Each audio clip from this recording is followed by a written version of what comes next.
were immigrants from Mexico. My father came to the United States in the 1920s from Aguascalientes, Mexico, and my mother was orphaned at 4 and came from Chihuahua. Dad crossed after working for in the foundries at the railroads of northern Mexico and journeying north, where for a time he tended horses on the train, carrying Francisco Villa's famed horse cavalry called the Dorados. He tended them on the way north, crossed into Colorado to work at Colorado Fuel and Iron Corporation with my uncle Siriaco. And my mother followed about the same time, but in a different way. She was separated at the death of her parents to go to live with her Aunt Severa and her family, who had moved up to Colorado. They did, my father did odd jobs throughout Colorado. After working at Colorado Fuel and Iron, over into Oklahoma and then back to Colorado. My mother and her family migrated to the Lower Platte Valley of Colorado, which is east of Denver. A lot of us, Chicanos, Mexicanos, and Americanos, come from a lot of valleys, and that's the South Platte Valley of Colorado. My dad rode the rails into a little town called Sedgwick, where he jumped off and was later to develop,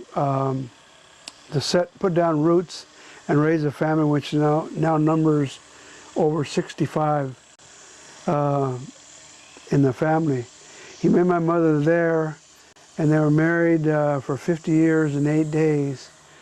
He died in 1979. My mother died at age 82. My mother died at age 92 in the year 2000.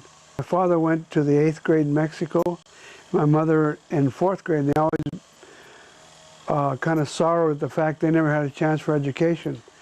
Part of their story was the classic American immigrant story, which is to go north to America where life would be better for the families they wanted to raise and have someday, like anybody else wants, the better life and opportunity for education, which they stressed throughout their life.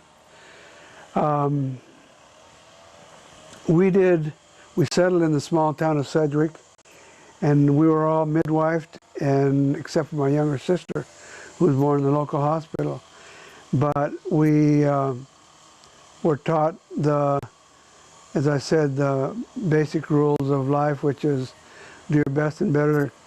Catholicism, which is be a good human being and live by the 10 Commandments and all that. But they always said that they would open the door to opportunity, which is education, and it was our job to basically push the door open and make the most of what we had. We did farm work to augment the family income. After my dad settled down and became a regular farm hand, track hand for the Union Pacific in that area, a job in which he suffered discrimination because, first of all, the white section foreman told him as long as he was foreman, he would never be made permanent full-time as an employee.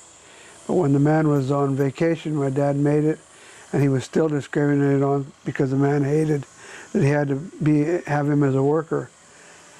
My dad never made more than about $400 a month on his salary as a track hand, but we had a large garden and cattle and pigs and chickens that augmented our semi-subsistence way of living.